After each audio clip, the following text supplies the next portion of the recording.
तत्व मध्ये पण आत्मतत्व आहे.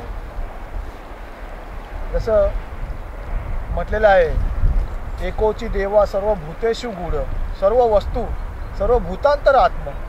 मातीने बनवलेले गणपती आपण जेव्हा पाण्यामध्ये विसर्जित करतो त्यावेळेस जे पृथ्वी तत्व असतं ते जलतत्वामध्ये विलीन होऊन जातं, एक होऊन जातं. तसं हे सर्व तत्वामध्ये आहे. सजीव आणि अजीव ह्यामध्ये आत्मतत्व आहे. तर जे तत्वाने बनवलेली गोष्ट असते ती चांगली असते.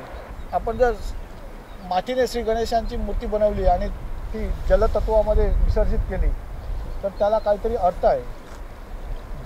पृथ्वी तत्व हे जलतत्वामध्ये विलीन होऊन जातं. तर पूर्वीच्या लोकांनी जे काही बनवलेलं आहे ते तत्वाच्या दृष्टीने त्यांनी बनवलेलं आहे.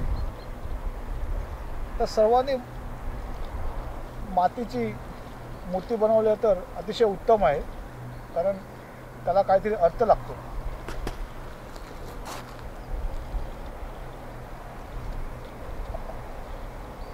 आता आपण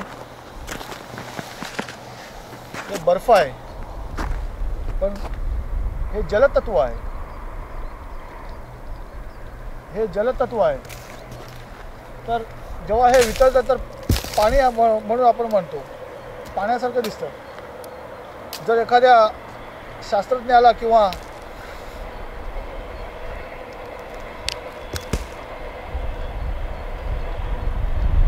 सायन्सच्या दृष्टीने आपण बघाल तर तो H2O म्हणेल, हायड्रोजनचा 2 अणू आणि ऑक्सिजनचा 1 अणू.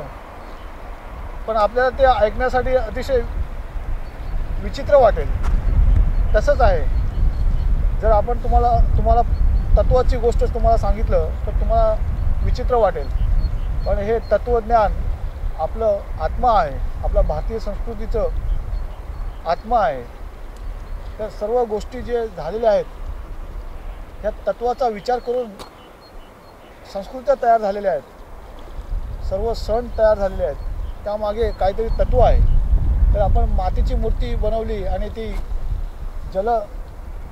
जलदेवतामध्ये पाण्यामध्ये विसर्जित केली तर ती माती जलतत्वामध्ये विलीन होते.